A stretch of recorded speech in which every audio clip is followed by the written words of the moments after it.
नमस्कार, मैं हूं सुनील और आप देख रहे हैं मेरा पॉलिटिकल पल्स। ये एक राजनीतिक चैनल है जिसमें मैं करंट अफेयर्स के बारे में डिस्कस करता हूं। सबसे पहले तो आप सभी को गणतंत्र दिवस की बहुत बहुत शुभकामनाएं और आशा है आप का ये अगला साल अ, आपके जनतांत्रिक लोकतांत्रिक मूल्यों की रक्षा करेगा और देश की आपके विचार देश की प्रगति के लिए दुआएं करेंगे। तो शुरू करते हैं आज का चैनल।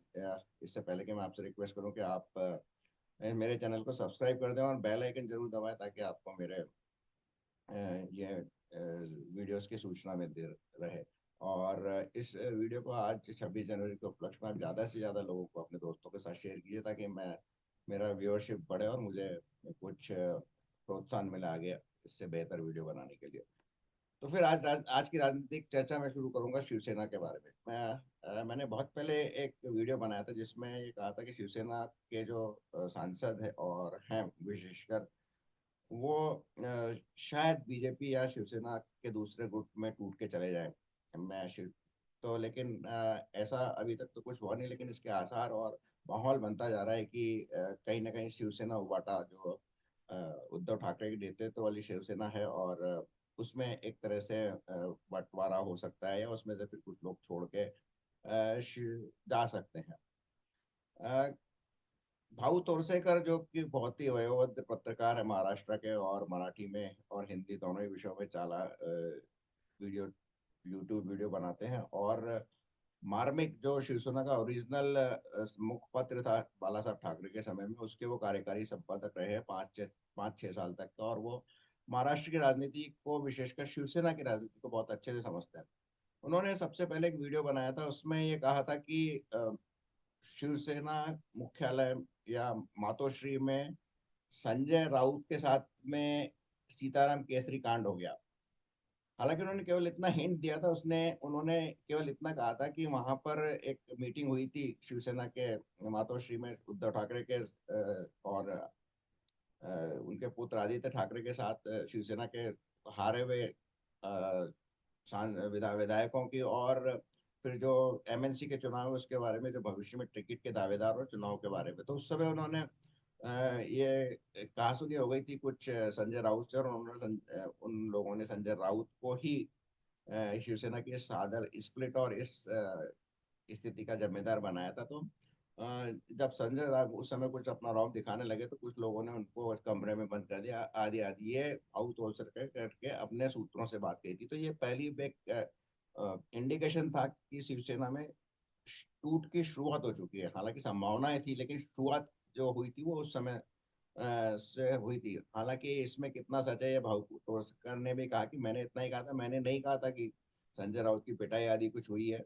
और बाकी तो दूसरे यूट्यूबर है, उन्होंने तो अच्छे खासे यूट्यूब पर संजय राउत की कंबल कुटाई कर दी थी, ऐसा भाऊ तोरकर का कहना है। फिर भाऊ ओवरसरकर ने भी 2 दिन पहले एक और वीडियो बनाया, उसमें उन्होंने ये संकेत दिया कि शिवसेना में दो गुट बन गए इंटरनली। एक वो गुट जो आदित्य ठाकरे के साथ में है, वो युवा नेताओं का है और उस पर ज्यादातर प्रभाव आदित्य ठाकरे के दोस्तों का है। और ये वही दोस्त है जो उनके साथ शायद तथाकथित रूप से पार्टी आदि क्या करते थे, जिसमें कभी उनका नाम दिशा सालियान के मर्डर के साथ भी जुड़ा था। तो एक तो उनका गुट है और दूसरा संजय राउत का गुट है जो वयोवृद्ध पुराने बाला साहब ठाकरे के साथ के जो शिवसेना नेता रहे हैं उन लोगों का है। तो ये जो नया गुट है ये दूसरे गुट को सम्मान नहीं देता है और जैसा कि अपेक्षित होता है पुराने जो शिवसैनिक है उन लोगों को सम्मान दिया जाना चाहिए, भारतीय परंपरा भी है, तो नहीं देता है। तो इस तरह से दो गुट बन रहे हैं। और एक गुट के साथ तो संजय राउत है, संजय राउत आदित्य ठाकरे के गुट के साथ नहीं है। और दूसरे गुट के साथ में स्पष्ट तो नहीं है लेकिन मुझे लगता है कि प्रियंका चतुर्वेदी उनके साथ में है। और कई पत्रकारों का तो कहना है कि जिस पार्टी के दो प्रवक्ता प्रियंका चौधरी और संजय राउत जैसे हों उनका तो बंटाढार होना ही है। और हो भी रहा है, सबको दिख भी रहा है। जब से प्रियंका चौधरी आई है उनको राज्यसभा में भेजा गया है और संजय राउत को भी राज्यसभा में भेजा गया। अब इन दोनों की सीटें राज्यसभा के लिए अटकी हुई है। तो इसके बाद आगे बढ़े 23 जनवरी को हर साल बाला साहब ठाकरे के जन्मदिन का एक उत्सव मनाया जाता है या उनको याद किया जाता है, उनको श्रद्धांजलि दी जाती है। इसमें एक शिवसेना की बड़ी बैठक होती है, मीटिंग होती है या रैली होती है, आप कुछ भी कहिए। इसमें जो बुलाया गया था उसमें कुछ सांसद और एमएलए विधायक बीजेपी शिवसेना के उसमें शामिल नहीं हुए, ऐसा सूत्रों का कहना है। और जिनके नाम वैसे तो पब्लिक में नहीं किए गए, लेकिन जो मुझे मेरे पास लिस्ट है उसके अनुसार जो एमपी शामिल नहीं हुए उनमें से संजय देशमुख, नागेश पाटिल, आष्टीकर, बंडू जाधव, ओम राजे निम्बालकर और संजय दीना पाटिल, इनमें से 5 लोकसभा के सदस्य हैं। और जो एमएलए शामिल नहीं हुए उनमें दिलीप सोपाल, राहुल पाटिल और बाबजी काले। तो इस तरह से ये एक जो फूट है शिवसेना में, इसको फूट नहीं कहेंगे, इसमें ये लोग जो हैं जो शिवसेना में के किसी भी ग्रुप के साथ नहीं रहना चाहते, ये शायद शिवसेना में अपने आप को असहज महसूस कर रहे हैं। एक बात तो ये कि सत्ता से बाहर है, और दूसरी ये बात है कि 5 साल तक उनको अपना कोई शिवसेना का भविष्य भी नहीं दिखता है, क्योंकि शिवसेना जो शिवसेना से जो टूट के ग्रुप गया था, और जो मुख्य शिवसेना है एकनाथ शिंदे की, वो काफी मजबूत स्थिति में है, और सरकार भी अब जो 3 पार्टियों की चल रही है वो काफी मजबूत है। ये जो लोग शिवसेना में रुके थे पहले बिखराव के बाद पे, जब शिंदे अलग हो गए थे, तो इनको ये आशा थी कि जो लोकसभा में अ, इनकी स्थिति अच्छी होगी, और फिर अगले जो चुनाव 2024 में होने वाले थे उनमें शिवसेना वापस से पावर आ जाएगी महायुति के साथ में। और ये लोग काफी चरम उत्साह पे थे जब महाराष्ट्र में लोकसभा का चुनाव लगभग इन्होंने स्वीप किया था। तो ये लोग इसीलिए रहे थे, लेकिन अब इनका असंतोष बढ़ता गया, विशेषकर उनका जो चुनाव जीते हैं, हार के आए हैं वो तो अब शायद एमएनसी या उसमें ही रहने की कोशिश करेंगे। तो ये एक कारण दिख रहा है कि अब इन जो जो जो एमपीज हैं, 5 एमपीज, अगर 5 एमपीज छोड़ना चाहें ये पार्टी तो वो नई बात बनेगी, क्योंकि शिवसेना के 9 लोकसभा में सदस्य हैं, और पार्टी को एंटी डिफेक्शन बिल से बचाने के लिए 6 सदस्य हैं। तो ये लोग अभी अपना शायद रास्ता तय नहीं कर पाए हैं। इनके पास 2 ऑप्शन है, एक तो एकनाथ शिंदे की शिवसेना के साथ मिल जाए, और दूसरा ऑप्शन है बीजेपी के साथ मिल जाए। और बीजेपी ये जाएगी कि ये उनके साथ मिले ताकि उनकी स्ट्रेंथ बढ़े। और आप जानते हैं अमित शाह इस खेल के सबसे बड़े खिलाड़ी हैं। आपने उस पिक्चर का नाम सुना होगा, सबसे बड़ा खिलाड़ी है, अक्षय कुमार की एक पिक्चर आई थी, तो सबसे बड़े खिलाड़ी अमित शाह हैं। तो वो कहीं ना कहीं बैकग्राउंड में उनका जो प्रोसेस है वो चल रहा होगा। तो अभी इसमें छठे एक 6 सदस्य होने चाहिए, 5 लोकसभा के तो एब्सेंट रहे थे, 6 होने चाहिए, तो फिर एंटी डिफेक्शन बिल से बच सकते हैं।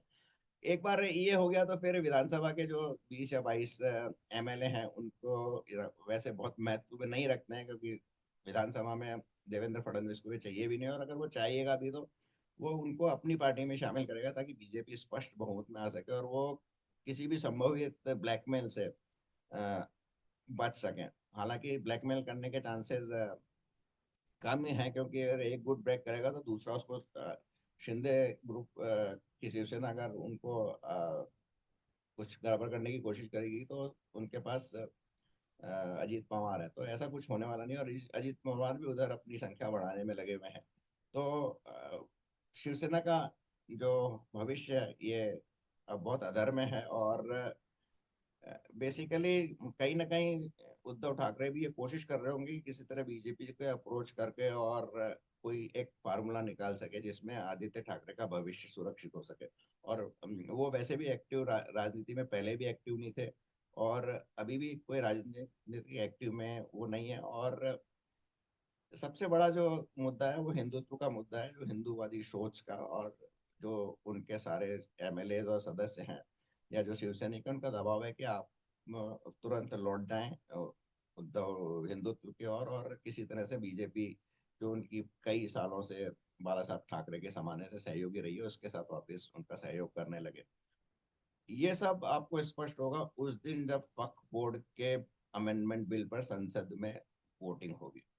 हालांकि अभी जो जो इस तारीख को एक मीटिंग हुई थी उसमें सावंत अजीत सावंत जो है वो उनको सस्पेंड किया गया था उस मीटिंग से, तो तब तक शायद उनको क्लैरिटी नहीं होगी कि शिवसेना की स्टैंड इस बिल पर क्या होनी है, या शिवसेना अल्टीमेटली क्या करने जानी है। तो ये आपको स्पष्ट हो जाएगा वक्फ बोर्ड के वोट पर जब लोकसभा में चर्चा होगी और उस बिल को पास करवाने के लिए वोटिंग होगी। तो तब तक का इंतजार कीजिए, तब निश्चित रूप से उस समय वो एक डिसाइडिंग मूवमेंट होगा उद्धव बालासाहब ठाकरे की शिवसेना के लिए। तो बस आज के लिए इतना ही। अगले अंक में फिर किसी राजनीतिक मुद्दे पर चर्चा करेंगे। बहुत बहुत धन्यवाद मेरे साथ बने रहने के लिए, और गणतंत्र दिवस की एक बार फिर से बहुत बहुत शुभकामनाएं।